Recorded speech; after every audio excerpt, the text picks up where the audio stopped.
আলহামদুলিল্লাহি রাব্বিল আলামিন ওয়াসসালাতু ওয়াসসালামু আলা সাইয়্যিদিল আমবিয়াই ওয়াল মুরসালিন ওয়া আলা আলিহি ওয়া আসহাবিহি ওয়া মান তাবিআহুম ওয়া দাআ বিদাওয়াতিহিম ইলা ইয়াউমিদ্দিন আম্মা বা'দ আউযু বিল্লাহি মিনাশ শাইতানির রাজীম বিসমিল্লাহির রহমানির রহিম মালউনিনা আইনামা সুকিফু উখিযু ওয়া কুতিলু তাকতিলা সাদাকাল্লাহুল আযীম।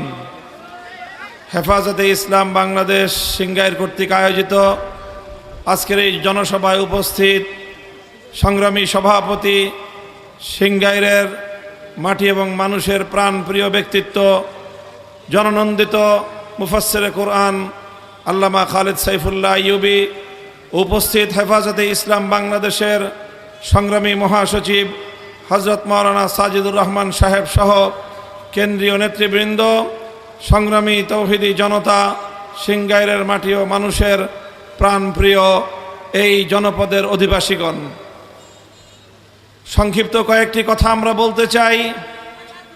আমাদের মরহুম আমির আল্লামা জুনায়েদ বাবুনগরী রহমতুল্লাহি আলাইহি, তাকে জিজ্ঞাসা করা হয়েছিল বাংলাদেশে হেফাজতে ইসলামের নেতাকর্মী কতজন এবং কারা। তিনি বলেছিলেন, হেফাজতে ইসলামের কর্মী হলো বাংলাদেশের প্রতিটি মসজিদের সকল মুসল্লি হলো হেফাজতের কর্মী। হেফাজতে ইসলামের কাজ হলো বাংলাদেশে ইসলাম বিরোধী যে কোনো অপতৎপরতাকে মোকাবেলা করা। হেফাজতে ইসলামের কাজ হলো এদেশের মানুষকে আলেম সমাজের নেতৃত্বে ইসলামের সুন্দর বিধিবিধানের অনুশাসনের আয়ত্তে এই জাতিকে পরিচালিত করা। এজন্যই বিগত সরকার, আওয়ামী দুঃশাসনের সরকার, ফ্যাসিবাদী স্বৈরাচারী শেখ হাসিনার সরকার বারবার চেষ্টা করেছিল হেফাজতে ইসলামের কণ্ঠকে স্তব্ধ করে দিতে। বিগত সময়ে এদেশে আলেম সমাজের উপর সবচেয়ে বেশি দমন পীড়ন চালিয়েছিল পতিত এই স্বৈরাচারী সরকার। আমরা লক্ষ্য করেছি 2013 সাল এবং 2021 সালে যেভাবে হেফাজতে ইসলামের উপর দমন পীড়ন চালিয়েছিল, শেখ হাসিনা এবং তার দোসরেরা মনে করেছিল হেফাজতে ইসলামকে নির্যাতন করলে দমে যাবে, হেফাজতে ইসলামের উপর হত্যাযজ্ঞ পরিচালনা করলে এদের কণ্ঠ স্তব্ধ হয়ে যাবে। বারবার প্রমাণ হয়েছে, জুলুমের মাধ্যমে, নির্যাতনের মাধ্যমে, স্টিম রোলার চালিয়ে অন্য কাউকে ভয় দেখানো যায়, ইসলামের সৈনিকদেরকে দমিয়ে দেওয়া যায় না। তারা বারবার একই চেষ্টা করেছিল, এদেশে কোরআনের আওয়াজকে বন্ধ করে দিতে চেয়েছিল।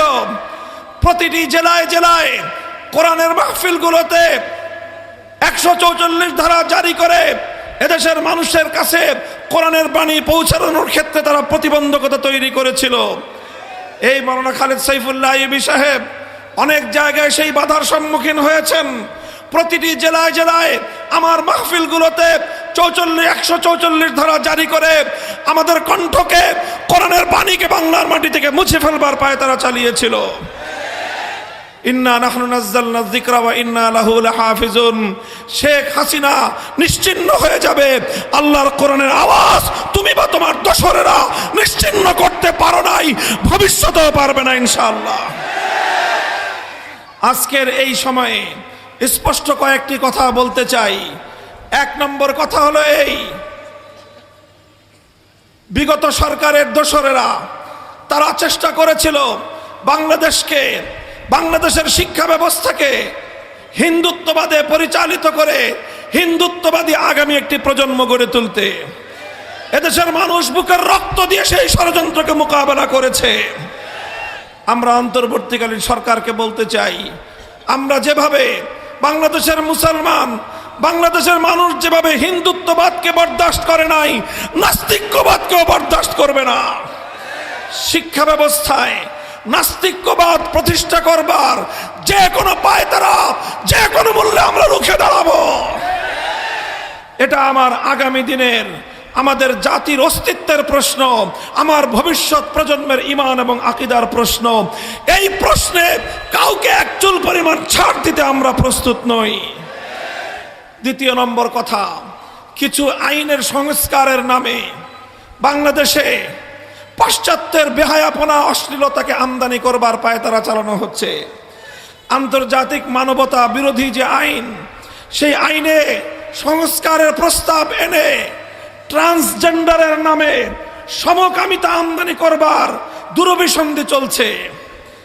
2 নম্বর, ম্যারিটারিয়াল রেপ নামে, বৈবাহিক ধর্ষণ নামে ঘরে ঘরে আল্লাহ প্রদত্ত স্ত্রীর উপর স্বামীর অধিকারকে ভুলুণ্ঠিত করবার পায়তারা চলছে। জোরপূর্বক গর্ভধারণকে মানবতা বিরোধী অপরাধ বলে আখ্যায়িত করে আল্লাহ রাব্বুল আলামিন প্রদত্ত স্বামী স্ত্রীর সোনার সংসারে স্বামীর কর্তৃত্বকে চ্যালেঞ্জ করে স্বয়ং আল্লাহর বিরুদ্ধে চ্যালেঞ্জ ঘোষণা করবার পায়তারা চলছে বাংলাদেশে। আমরা পরিষ্কার ভাষায় বলি, যদি এভাবেই আমাদের ধর্মকে, আমাদের ইসলামী আকীদা বিশ্বাসকে, আমাদের চিন্তা চেতনাকে যদি চ্যালেঞ্জ করা হয়, আমরা আবার স্বপ্ন চত্বরে